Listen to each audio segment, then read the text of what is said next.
think we're ready to start. So hello there, my name is Alex Sotirov. And first I wanted to say, thanks for having me at Ekoparty, and it's been a great conference, and I have been enjoying Buenos Aires a lot. So I think I will probably be coming back at some point. It is a really nice city, nice country.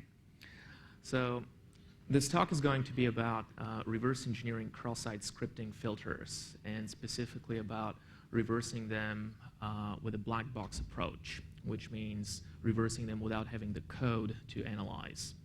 I have been working on attacking websites that I do not have the code for, because they're web applications that are proprietary, and unless you own the server that they run on, you can't really see what they're doing.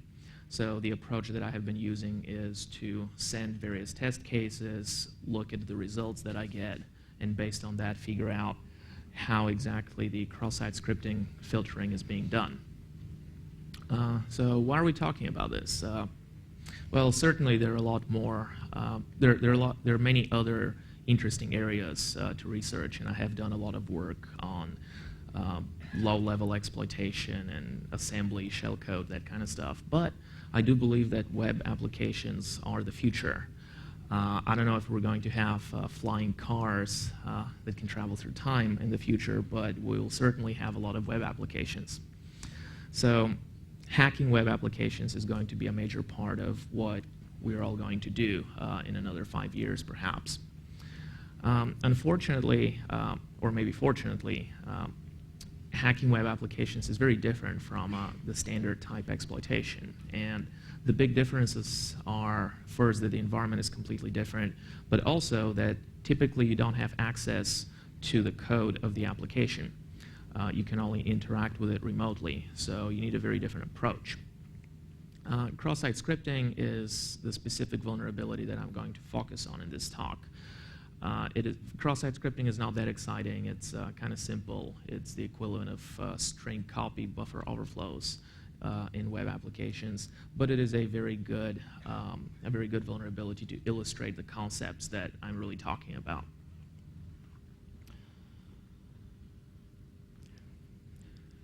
So what makes web hacking so interesting? Well, a couple of years ago, web hacking was not that exciting because there was not much you could do by hacking websites. Maybe you could deface a website, get access to some porn website that normally would require you to sign up. But these days, there is a lot of very important information that is being stored in different websites. Not only that, but attackers have a lot more access to these websites, primarily because of Web 2.0. And what Web 2.0 means is that a lot of the content that you're going to see on these websites that you're attacking is actually user-generated content. And of course, the user in this case is the attacker. So we have attacker-generated content as well. We're going to talk about how this user-generated content needs to be processed to make it safe. This is usually done with cross-site scripting filters. So I'll talk about how these filters are typically built. This is very important to understand because before we start reversing them. Then I'll talk about the approach to reversing them that I've been using. And finally, I'll talk about a couple of cross-site scripting vulnerabilities in Facebook. I was hoping to be able to do a live demo, but unfortunately it appears that the bug that I wanted to use has been fixed since I last talked about it. So I won't be able to actually do it live. But if you're curious, there's a bunch more bugs in Facebook, so you can look for them and you can do your own demo. So Web 2.0. Web 2.0 has really changed a lot about what we see on websites and what kind of functionality we expect from websites. Nowadays, when you go to a web service, you don't just expect to get some content. You want interactivity. You want the ability to submit your own content, to send messages to other users, to tag pictures or whatever other content the website is dealing with. All of this requires very complicated functionality on the part of the website, and this is where a lot of the vulnerabilities This is what causes a lot of the vulnerabilities. A lot of websites have APIs that allow third-party applications and other websites to talk to them. Google Maps, for example, has APIs that allow any site to embed the map from Google into their own website. Many other services allow you to interact with them somehow.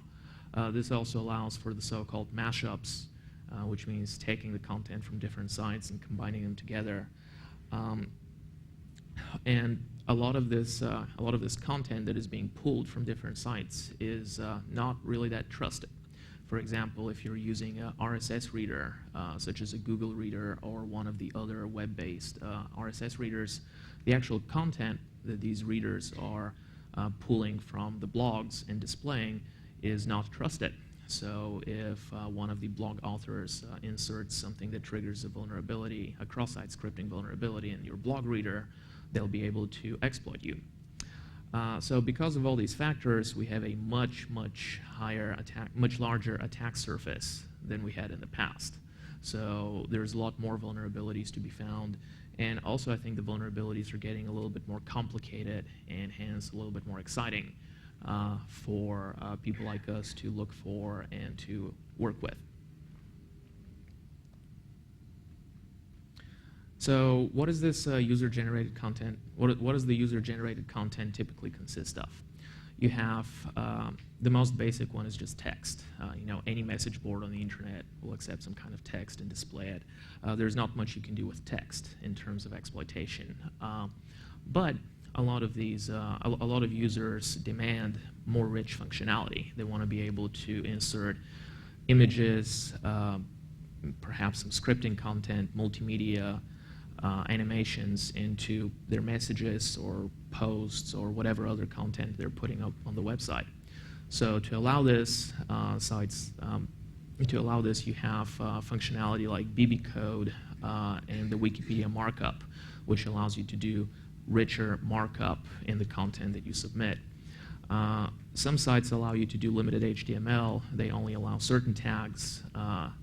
They do this to try to keep the content safe, but of course, if they fuck up and if they allow some tags that are not supposed to be safe, you might be able to exploit the service. And finally, you have sites like Facebook, which allows almost full HTML and even JavaScript to be part of this user-generated content, which then gets displayed to other users.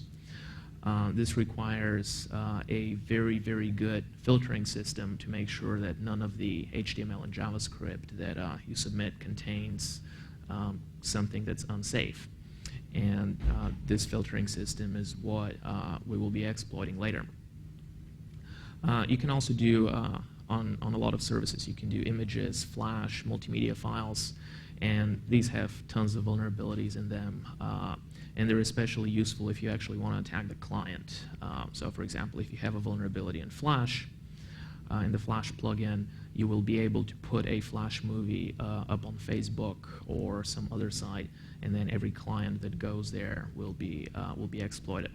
But in this particular talk, I'm only going to talk about, I'm going to limit it to cross-site scripting. So I'll deal primarily with the HTML based filtering that Facebook employs. So we've seen a number of attacks over the years that take advantage of these cross-site scripting vulnerabilities. You're probably familiar with a lot of them. We had a couple of worms on MySpace, Orkut. Skyline actually wrote a cross-site scripting worm in 2002, which exploited vulnerabilities in multiple webmail services and could jump from Hotmail to Yahoo Mail and back and forth. That was one of the first more interesting things that took advantage of cross-site scripting vulnerabilities. We've seen a lot of vulnerabilities in WordPress, blog software, and a lot of other services. Pretty much any kind of web application that you can imagine has had a cross-site scripting vulnerability at one point or another. And these are increasingly starting to get exploited. This is a very quick introduction to cross-site scripting in case somebody doesn't know exactly what it is. So what we have here is a little script on a website that takes a parameter called name, and we're passing a script tag as that parameter. When the web server receives the name, the script just outputs the text hello name. So if I say Alex, it'll say hello Alex. But what happens in this case is because the attacker put a script tag in the input parameter, the web script outputted the exact same bytes in the response. So now the response contains a script tag which says alert XSS, and this is going to pop up a message box that says XSS. If the attacker wanted to do something more interesting, then they'll replace the alert call with whatever JavaScript they want to execute. And this would allow them to take over the user session. So this is the basis of cross-site scripting. This is the basis of cross-site scripting vulnerabilities. The idea is that content that comes from untrusted users contains JavaScript, which gets loaded into the browser and interacts with the website where it is being displayed on. This is bad because the web security model assumes that a JavaScript or any other type of script that executes on one domain should be given access to everything within that domain. So it protects.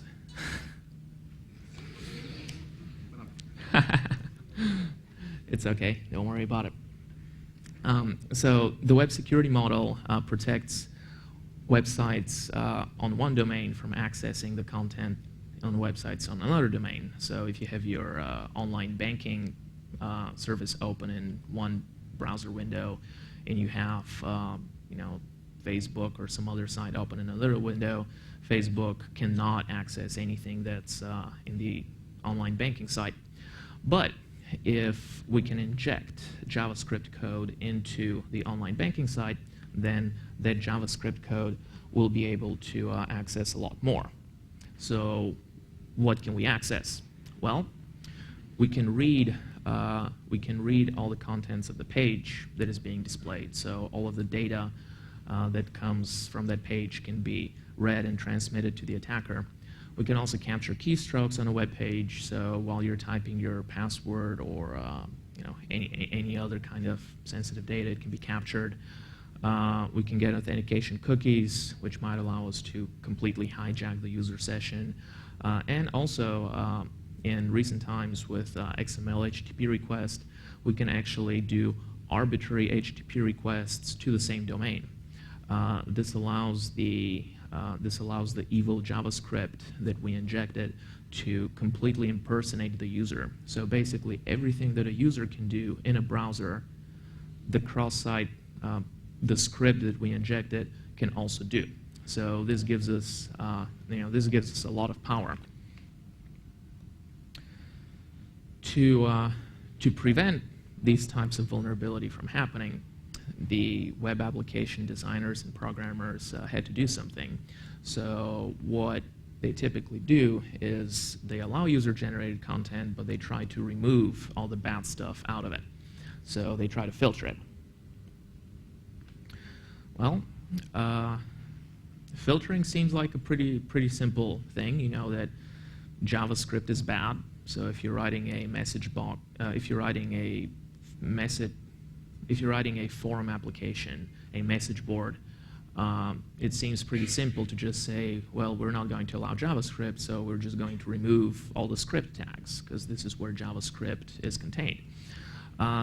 It turns out that it is not that simple. The browser vendors have actually done everything possible to make it as hard as possible for us, or not for us, but for the web developers to filter JavaScript properly. First of all, it is not just the script tag that contains JavaScript. There are many other places where you can put JavaScript. There are many proprietary extensions to HTML that also allow scripting, which are supported by some browsers but not others. So when you're doing your filtering, you need to be aware of all of them. Browsers also accept all kinds of invalid HTML. and they try to sort of fix it up to make it displayable. Now, if you're writing a filter and you parse the HTML code in a different way than the browser parses it, you might get the two processes to get desynchronized. So the filter will think that something is safe, but the browser will actually execute it as JavaScript. And finally, some browsers just have bugs that allow us to bypass some of these filtering systems. So let's talk a little bit more in depth about these specific features that make it hard to build cross-site scripting filters. This is very important when it comes to reversing them, because we need to understand what kind of mistakes web developers could have possibly made, and then we can take advantage of those mistakes. Probably the simplest way you do scripting in HTML is with a script tag. Now, this is fairly obvious, so pretty much any system is going to filter the script tag. But you can also put JavaScript in event handler attributes. You can put JavaScript in CSS content. Now, this means that when you're writing a cross-site scripting filter, you not only need to parse HTML, you also need to parse CSS. And CSS comes with its own problem of incompatibilities and weird formatting and extensions. So everything that I said about HTML applies to CSS as well. You can also put JavaScript in URLs, and there were I don't think most of the major web packages suffer from this problem anymore. But a few years ago, it was fairly common that any message board that would allow you to post to link to images had the bug where when you put the URL for the image, instead of an HTTP URL, you would put a JavaScript URL, and that would lead to a cross-site scripting vulnerability. Now, this is pretty simple, so it has been fixed in most places, but it still shows you how hard it is to think of everything. The person who is writing the cross-site scripting filter needs to know about all of this and a lot more to be able to do their job properly. And anything they can miss can lead to an attacker being able to exploit the website. The other problem with HTML is all of the proprietary extensions to it.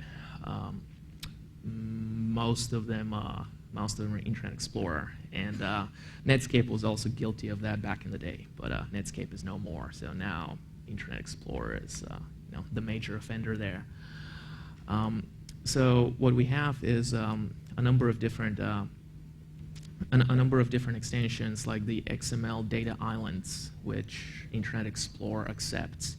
And these data islands allow you to take code that doesn't look like it's HTML and actually display it in the browser as HTML. So if you're writing a filter, you need to know exactly what the format is and how to parse it and how to understand it. The second thing about JavaScript expressions and attributes is a Netscape extension, which allowed you to put JavaScript in any attribute anywhere in HTML. I think this is probably not a terribly bad idea because it's fairly easy to filter, but again, it's something that you need to be aware of. Now, we don't really need to worry about Netscape 4 anymore, usually, but you still see these things with modern browsers as well. Conditional comments are another IE extension, and if you're writing a filter and you just assume that, oh, this is a comment, so it's safe, I can just pass it through, I don't need to worry about it, well, this is not actually true, because you can have JavaScript and any other HTML code inside a comment, and Internet Explorer will execute it. So now the filter needs to filter comments as well. Also, this is one important thing to realize here is that browsers are a moving target. With any new version of the browser, you just have more and more, you have more features. So if you're a developer of the filter, you need to keep track of that. You need to keep up whenever a new browser is released, you need to make sure that the new browser did not introduce some new feature or extension that you did not think of when you were developing your filter. So if you're looking at some kind of at an old software package that was perhaps written a number of years ago and hasn't been updated since, you're probably going to find that that old package does not filter some of the new things that browsers now support. But everything that I talked about so far isn't actually that bad. I mean, you can just go, and most of these things are documented, and even the ones that are not officially documented are fairly well understood in the web application development community. So you will be able to find documentation and to figure out exactly what the different features are and what you need to filter. The thing that is much, much harder is dealing with the invalid HTML parsing. Browsers are very, very forgiving at what they accept. You can take HTML and you can mess it up to a very large degree. And when you feed it into a browser, the browser will still try to fix it up and display what it thinks the author actually intended to display. So what I have here on the slide is an example of this. It's just one of the examples. We have a script tag with a source that points to a JavaScript file, and that JavaScript file will be executed by the browser. But that tag is actually invalid in many, many ways. For example, we have two opening braces in the beginning, which should make the tag invalid, but the browsers accept it. We also have a null byte inside the tag name. Internet Explorer, I'm not sure about Mozilla, but Internet Explorer for sure allows you to put these null bytes anywhere in the HTML stream, and it just strips them out. It ignores them completely. So you can have a null byte there in the middle of the script tag, of the tag name, and the browser will still run it. It also turns out that you can use a / as a separator between the tag name and the attribute instead of white space. You don't need to put quotes around the attribute names. You don't even need to close the tag for it to be parsed correctly by the browser. So when the browser sees this tag, it's going to fix up all of these problems and it's going to display it. But if you're writing a XSS filter and you're trying to parse the HTML, unless your parser handles all of these cases the exact same way, your parser might think that this is not actually a script tag. This is some other tag, or maybe it's not even a tag at all. So your parser has to, if you're passing through this data to the browsers, your parser needs to very carefully mimic the behavior of the parsers in the browsers. And again, this is a really complicated task because you have many different browsers you have to support, and you have many different versions. And the specific things that they fix up probably change from version to version. So again, that's something that you need to keep track of and maintain. You also have some browser bugs. Here are two examples of them. And I say that these are browser bugs rather than just very loose parsers, because there's no real reason for these things to be there, but it's just how the browser behaves. For example, in Internet Explorer 6, there is a weird thing about the way it parses invalid UTF-8 sequences. This was fixed in Internet Explorer 7. So UTF-8 sequences are usually 2 or more bytes, and the first byte in the sequence specifies how many bytes follow. If the and there are some rules about exactly what the bytes are allowed to be. So you could have a 2-byte sequence where the first byte says, this is a 2-byte sequence, but the second byte is not within the valid range, so it's actually an invalid character. So if you feed this to a parser that behaves, if you feed this to like Firefox and IE7 and other UTF-8 parsers, they're going to treat the first byte as an invalid character, and they're going to replace it with a question mark. But if you feed it to IE6, it's going to treat the first byte and the second byte as an invalid character. So if you look at the example there, we have a C0 byte followed by a quote. In Firefox, this is going to turn into a question mark followed by a quote. But in IE6, it's going to turn into a question mark followed by a space. This is because the quote byte disappears because the UTF-8 parser thinks that it's part of the character that is being replaced by the question mark. So why is this important? Well, when you actually run this through the parser, what gets the resulting HTML tree, in one case it will contain a foo attribute and then a bar attribute. And both of these attributes are safe. They don't have any kind of JavaScript in them. But in Internet Explorer 6, we're going to have a foo attribute with slightly different contents, and then we're going to have a onload attribute which contains JavaScript. So the browser will parse it as a JavaScript event handler, and it will execute that JavaScript code. So if you're doing cross-site scripting filtering, you need to know about this, and you need to take it into account when you do the filtering so that Internet Explorer 6 users are not vulnerable to these cross-site scripting bugs. You have another interesting bug in Firefox versions before 2.0.0.2. This bug is in the parser, and it's white space handling.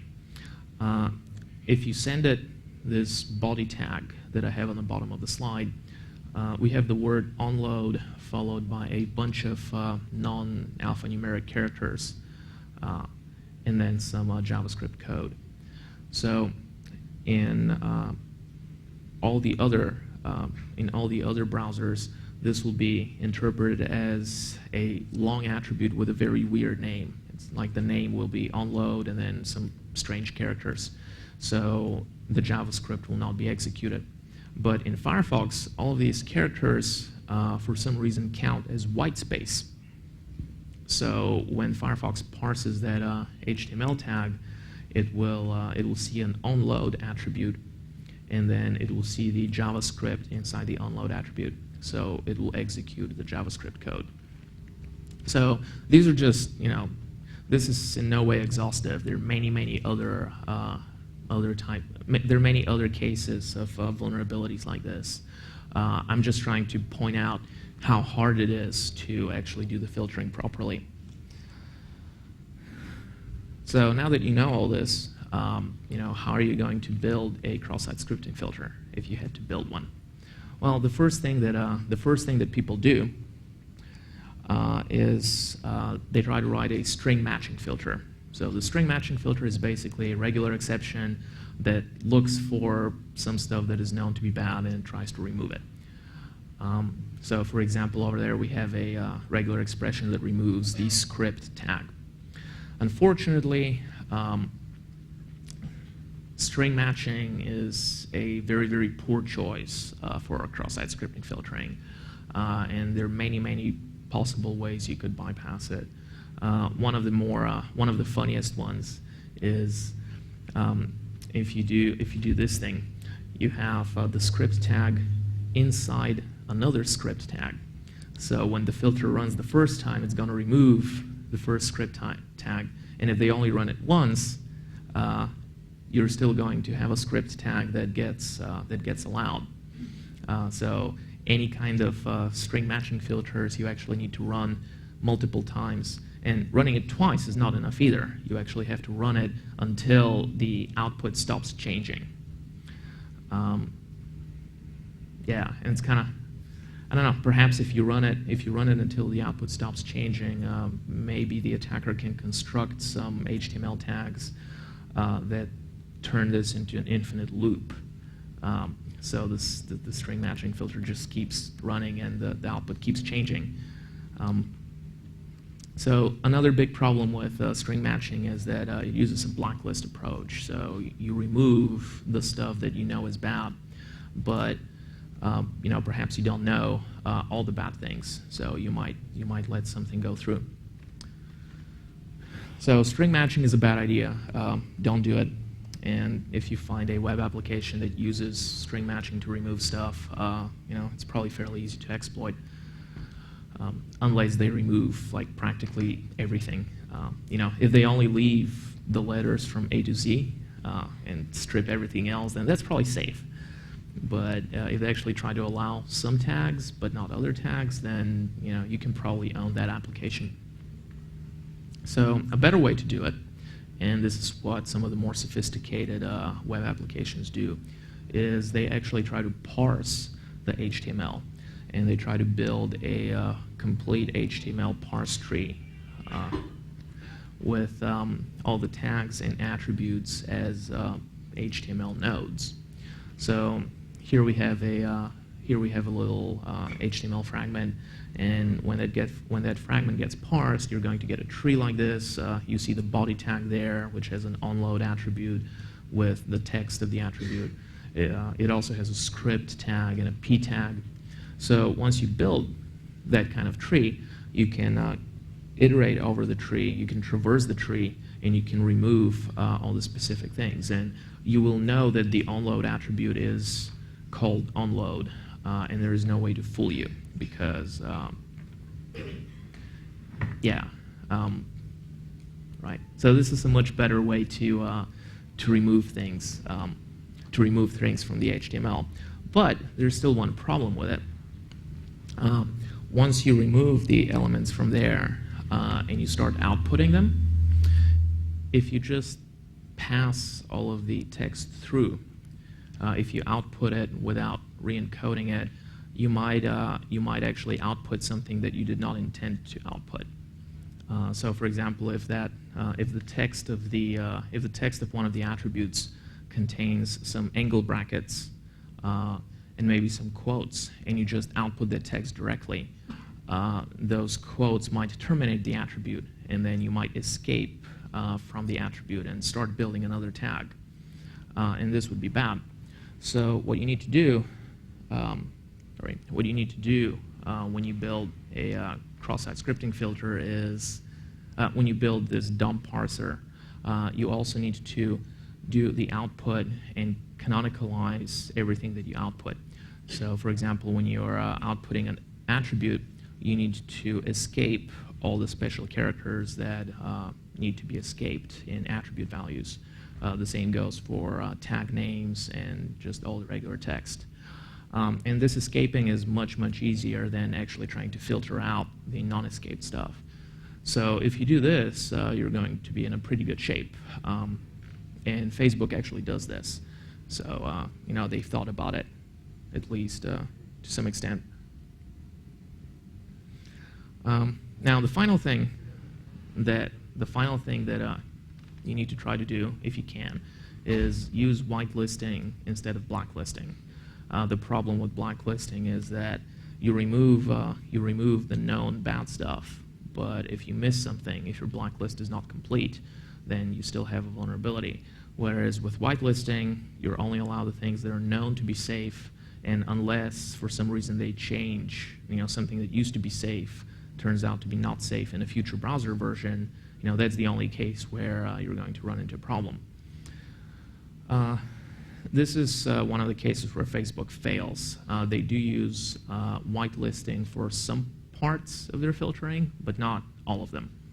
And some of the vulnerability, there's some vulnerabilities that are related to their blacklist not being complete. So now that we know how these cross-site scripting filters are built, let's look at how an attacker can look at a filter and reverse it without actually having the code. Now, I'm not going to deal with a normal type reversing because that's too simple. Like, everybody knows how to do it. You load the file in IDA, and you look at the code, you read it, you understand how it works.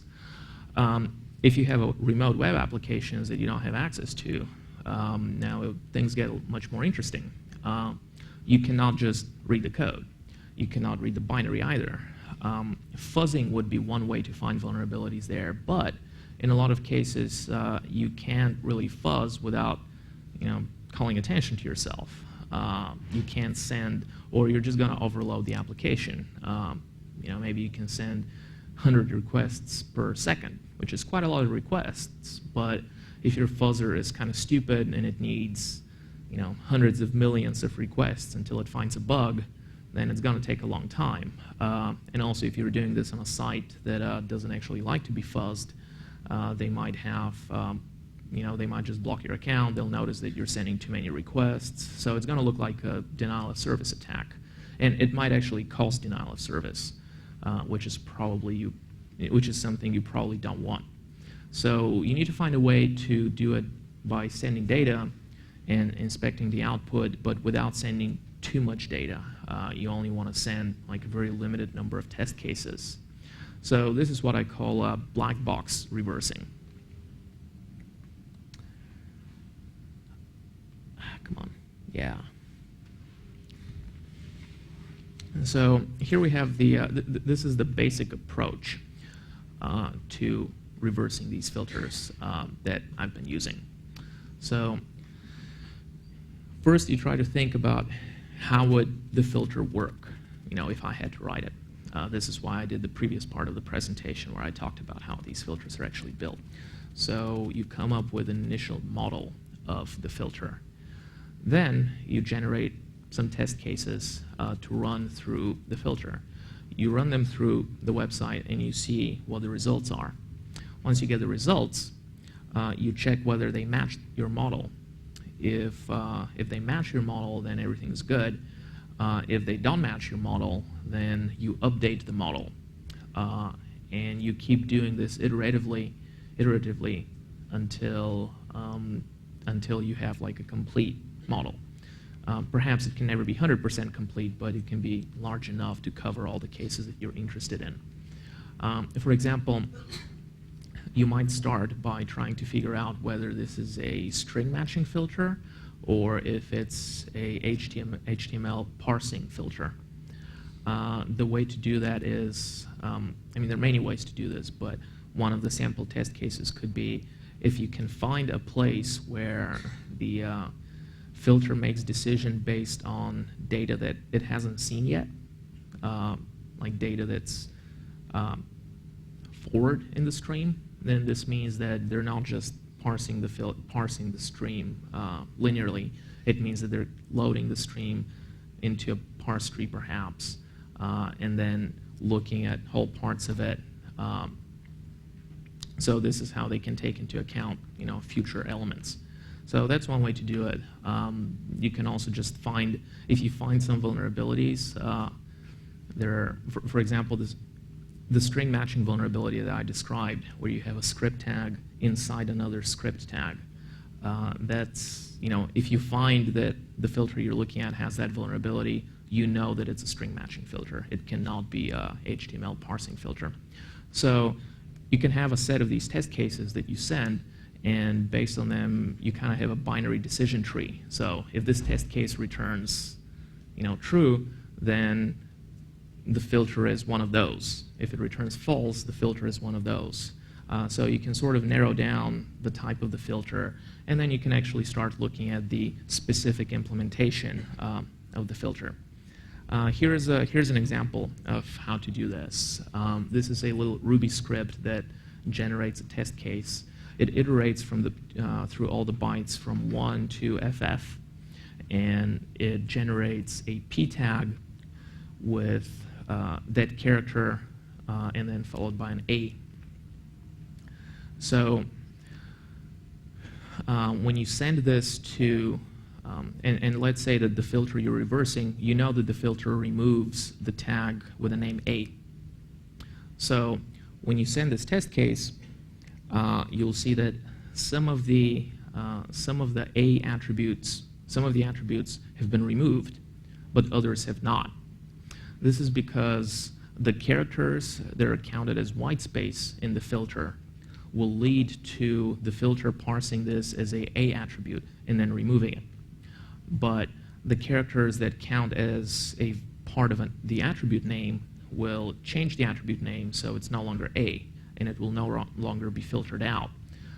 So you will see it in the output. So this allows you to figure out which characters count as white space and which characters count as part of the attribute name. And down there we have an example that I actually ran through Facebook.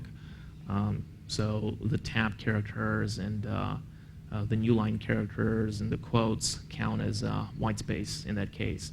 And then all these other characters, the letters, numbers, the colon sign, they all count as part of an attribute name. So this is something useful to have because it allows you to update, to have an accurate model of how the filter behaves, like how exactly it does the parsing. And once we have that model,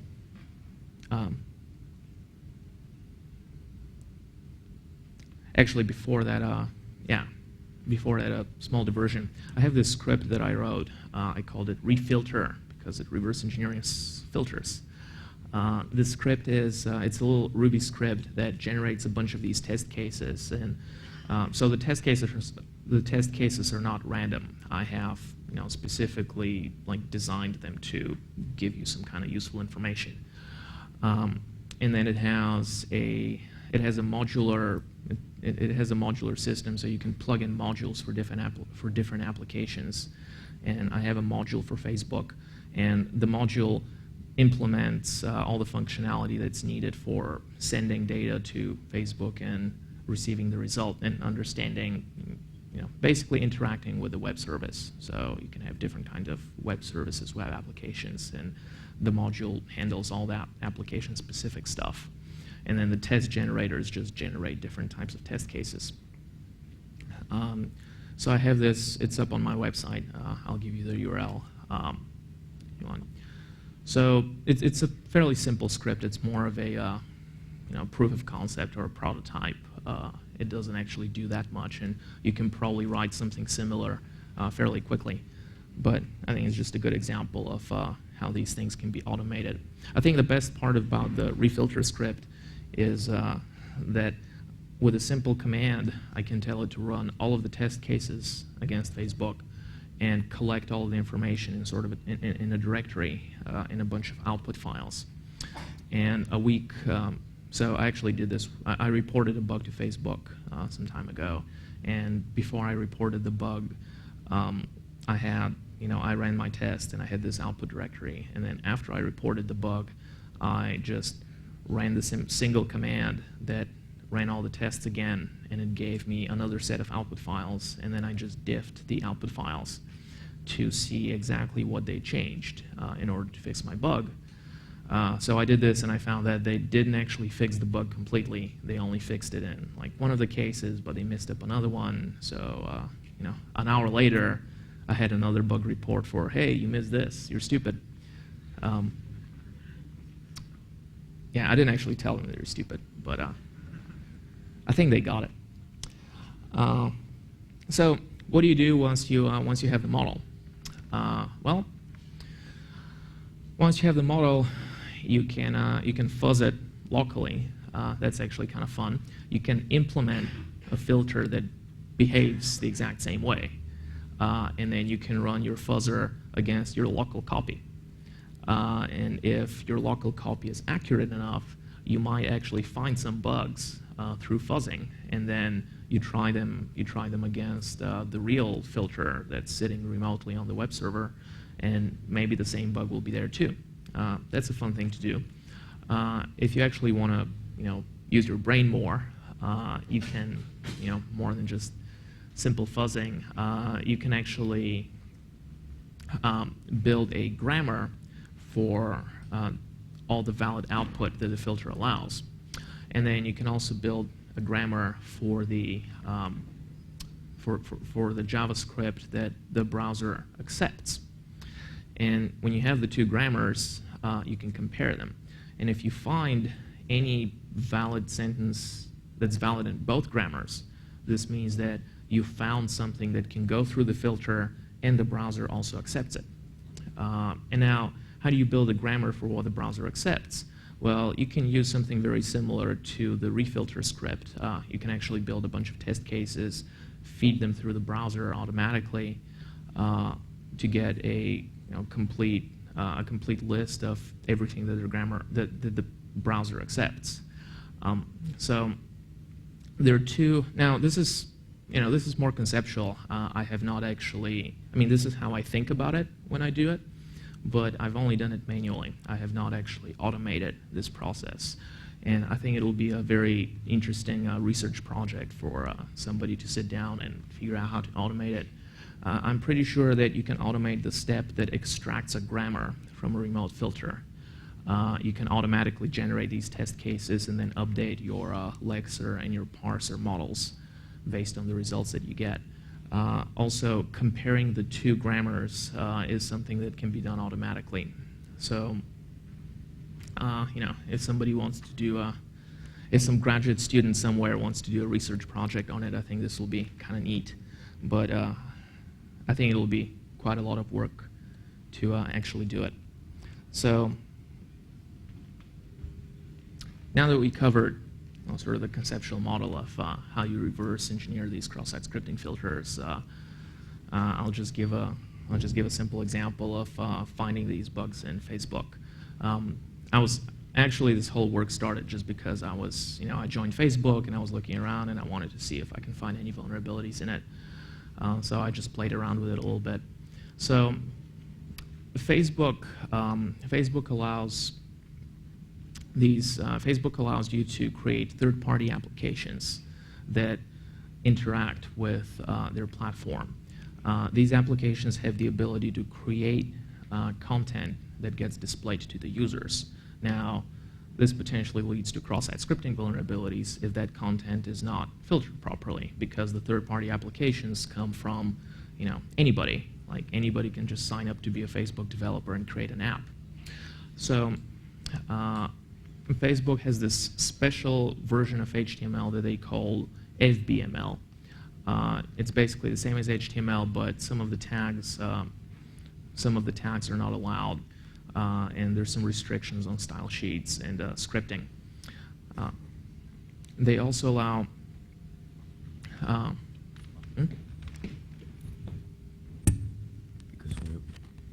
sorry, el micrófono todo. We are delayed, so we have to. Bueno, we are delayed and we have to rush. We have to accelerate this presentation because artists that are waiting for use the stage. So I have to say sorry, and I apologize, but I have to. I don't know, maybe 10, 15 minutes. Oh, I can finish in less than that. I'm almost at the end, actually. Oh, I'm sorry. Well, that's it, because I have like 20 people saying like, Okay. All right, so this is the final part of the presentation, so we're almost at the end. So I'll wrap it up quickly. So Facebook allows the applications to create this FBML content. It also allows the applications to do scripting using something they call FBJS, which is a sandboxed version of JavaScript that they run inside the browser, but they implemented a sandbox, so the JavaScript cannot actually do anything bad. Now, that had a bunch of. I haven't looked at the JavaScript implementation specifically, but there was a post on Full Disclosure some time ago that listed like probably 10 different bugs in their JavaScript sandboxing that could be exploited to escape from the sandbox. So there are bugs there too. Here's the basic diagram of how this works. The third-party application is actually a web app that runs on some other server somewhere, like on my own server. And the browser requests the application page from apps.facebook.com, which serves as a proxy. And it requests the FBML from funapp.example.com, if that's where the application lives.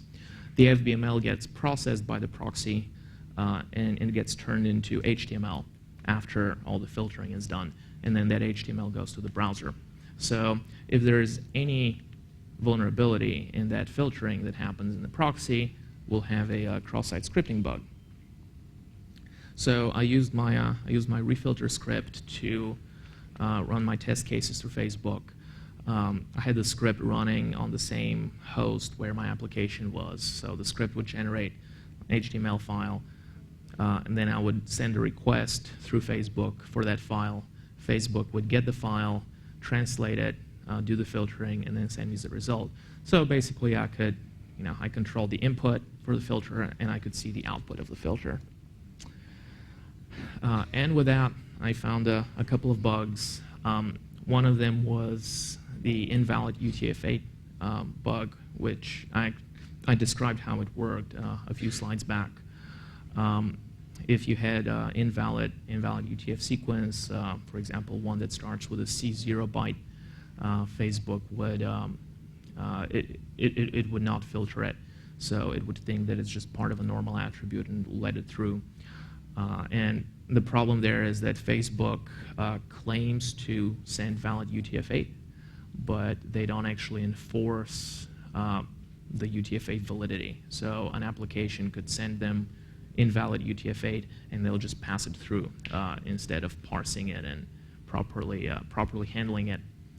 So I reported this to Facebook, and they fixed it. And this was the bug where they fixed it, but they got it wrong, so I had to tell them about it again, and then they fixed it completely sometime later. The other bug that I found, or one of the other bugs that I found, it affects only Firefox versions before 2.002. That was the version that allowed all of these weird non-alphanumeric characters in attributes, and it treated them as white space. So see how the presentation sort of comes back together? All the stuff that I talked about earlier, it's actually relevant. When I reversed the filter, I found out that Facebook allows the colon as part of the attribute name. And this is probably done because in HTML, you have these namespaces, and the colon is between the namespace and the tag name. But they also allow it before or after the tag. So I could do an image with onload colon equals and then some JavaScript code. So when their filter runs through this, it treats the colon as part of the name. So it sees an attribute called onload colon, and that's an OK attribute. It's not on the blacklist, so they allow it through. But when Firefox sees that same attribute, it treats the colon as white space. So Firefox sees an onload attribute, and then it executes the JavaScript code. In June, it wasn't fixed, but I was actually helping to demo this now, but it appears that they have fixed it since then. So unfortunately, I can't do a demo of that. But there's more, so if you look for them, you'll find some probably. So in conclusion, what does this all mean? Well, it means that doing web applications is really, really hard. I already went through all the difficulties with cross-site scripting filters. This doesn't even, doing web applications is hard because of many other things too, non-security related. Dealing with all the incompatibilities between the browsers is another really hard thing. But I don't really care about that because I'm a security guy. And for security, the web security model that we have is based on the idea that each web server sort of sits on its own, and all the content that web server serves is actually trusted because a trusted user wrote it, and then the web server is serving it. The idea of dynamic content that aggregates untrusted information from other sources or information that came from the users, that idea just did not exist when the web security model was being created. So it just doesn't deal with that at all. And we've had to hack the web security model to do the things that we want to do now with web applications. The undocumented browser behavior and just the differences in browser behavior is another big problem. A major other thing that I think is contributing to these problems is the fact that the programming languages do not support HTML as sort of a native data type. If you want to manipulate HTML streams, it's very hard, and most people just do it by treating them as strings and concatenating different strings. And similar to the way the C language does not have a string type as a native data type, and this led to many people using all these other libraries for doing string manipulation and modeling the strings as just arrays of characters. This led to a lot of vulnerabilities, the string copy bugs, all of these other buffer overflows. In the exact same way, now with web applications and the frameworks that we have for developing web applications, a lot of them are treating this HTML content as strings, which is not what it actually is. And because of that, we see a lot of problems where people just concatenate strings and don't filter them correctly, or they try to filter them with regular expressions, just like they would filter strings. But because they're not strings, this leads to problems. And finally, I talked about Blackbox reversing in this talk. I think it's an exciting new thing. It's not new. People have been doing it for a long time, but now with the development of web applications, you actually have to do it a lot more than you did before.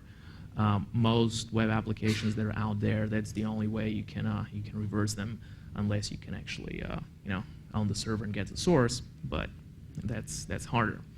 So I think we need much better tools, processes, and automation around reversing web applications remotely.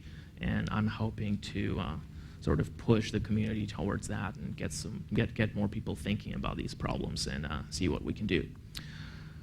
So that's it. If you have any questions, maybe you can ask now if we have time, but we probably don't have time. So if Federico tells us to go, we can go. Do we have time for question? If somebody has any questions, you can ask now. Yeah?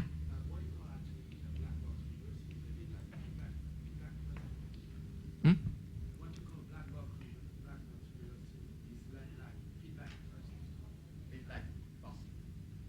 Feedback fuzzing. Well, there's definitely feedback, but I'm not really fuzzing because I'm not trying to. The idea of fuzzing is that you send out input that's basically random, or at least randomly malformed. In this case, I have focused on getting the smallest possible set of test cases that I could send. And all these test cases were manually created and optimized. And the idea is to get a binary decision tree through which you can traverse based on the output. It is similar to fuzzing, but it's not exactly the same thing as fuzzing. And the main reason I wanted to do it is because I wanted to understand how the filter works, which is reversing. And I wanted to do it in a way, I wanted to do it without having access to the filter code, which is why I call it black box reversing. But I agree that it is very similar to fuzzing conceptually.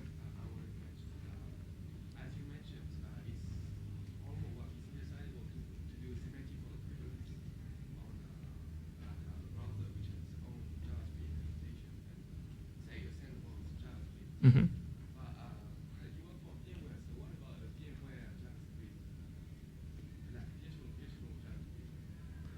What? Virtual JavaScript?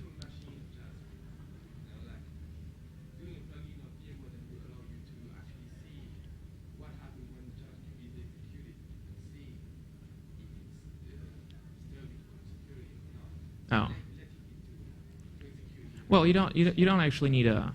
Certainly you can run a JavaScript interpreter in a virtual machine, but you don't actually need a x86 virtual machine to do that. You can probably instrument the JavaScript engine inside one of the browsers, or even run it outside of the browser separately as a filter.